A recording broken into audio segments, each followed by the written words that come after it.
Hello friends, welcome to my first blog. આજે અમે જઈ રહ્યા છીએ ડાંગ આહવાના માયાદેવી ગુફા ખાતે, જે આવેલું છે ભેંસકાતરી ગામમાં. તમે જોઈ શકો છો, હું અને મારા ફ્રેન્ડ્સ. આ છે રાધા, મૂળમાં નથી. આ છે અમારા ભાઈ કુંવરસિંહ, દર્શનભાઈ, અને બીજી ટીમ અમારી જઈ રહી છે બીજી ગાડીમાં. તો ફ્રેન્ડ્સ, તમને આજે બતાવીશ માયાદેવીની ગુફા. અને તમે જોઈ શકો છો, મારા ચહેરા પર તમે જોઈ શકો છો કેટલી થાક દેખાય છે. હવે ગ્રાઉન્ડમાંથી થાકીને આવેલા છીએ, પણ માયાદેવી ટેમ્પલ જવું એટલે જવું. રસ્તામાં આવતા જંગલો આવે છે, જે ખૂબ જ સુંદર મજાના છે. બહુ જ મજા આવી જંગલોમાં ગાડીમાં જવાની.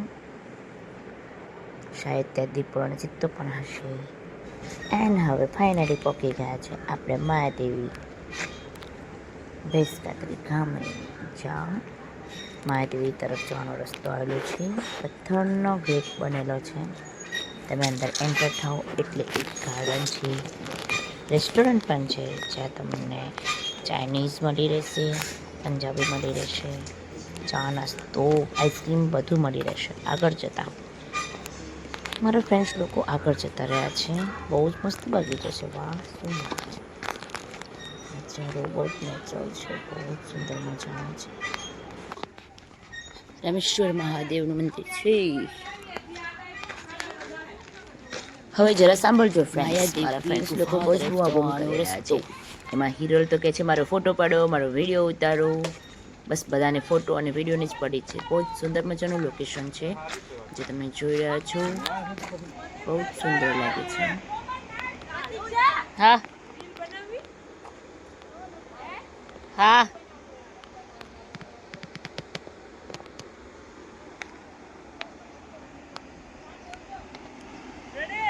મિત્રો જઈ રહ્યા છે માયાદેવીનું મંદિર છે ત્યાં.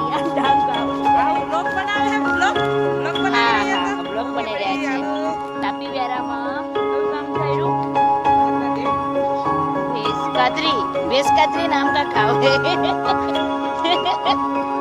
અચ્છા, હા, ભેંસકાતરી નામનું ગામ છે.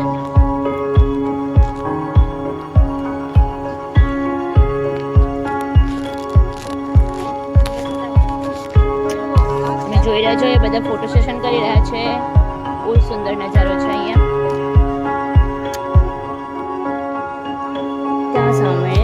ત્યાં સામે મહાદેવની ગુફા આવેલી.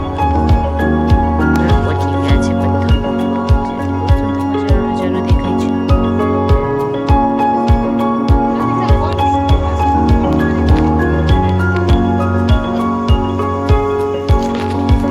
હા, લ્યા શૂઝ પહેરે છે ને, એટલે મોજા પહેર.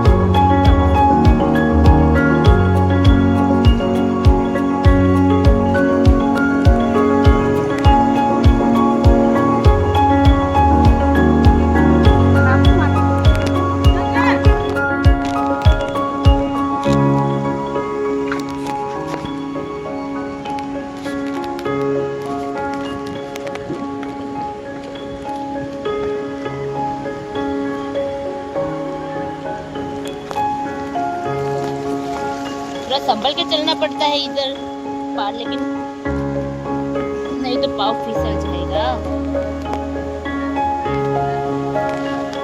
देखते हैं, ये देखो सब जा रहे हैं.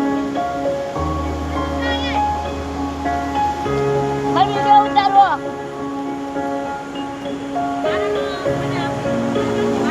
વીડિયો ઉતારો. એક લાકડાનો પુલ બનાવેલો છે સરસ મજાનો, તમે જોઈ શકો છો. યસ, બહુ જ મસ્ત પાણી જાય છે.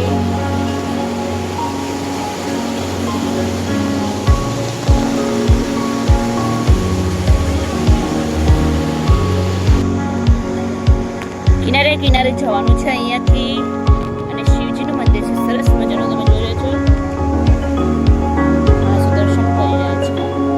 એક જ કેડી છે.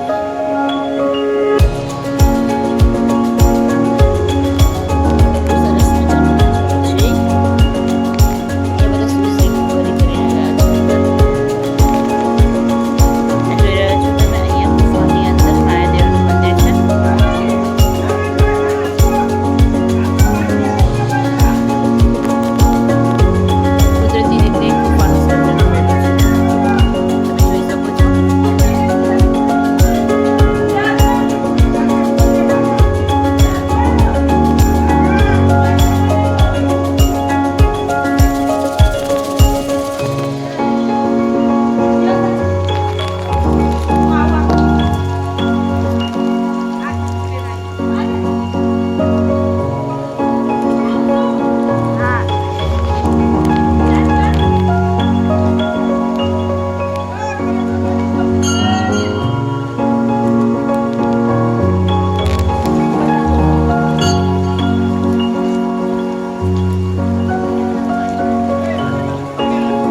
ફૂલેબેન છે. આ મારા કોરિયોગ્રાફર છે શ્રીમતી નીલમબહેન અને આ મારા શ્રીમાન ગણાભાઈ. આ કાનુડાની રાહ છે.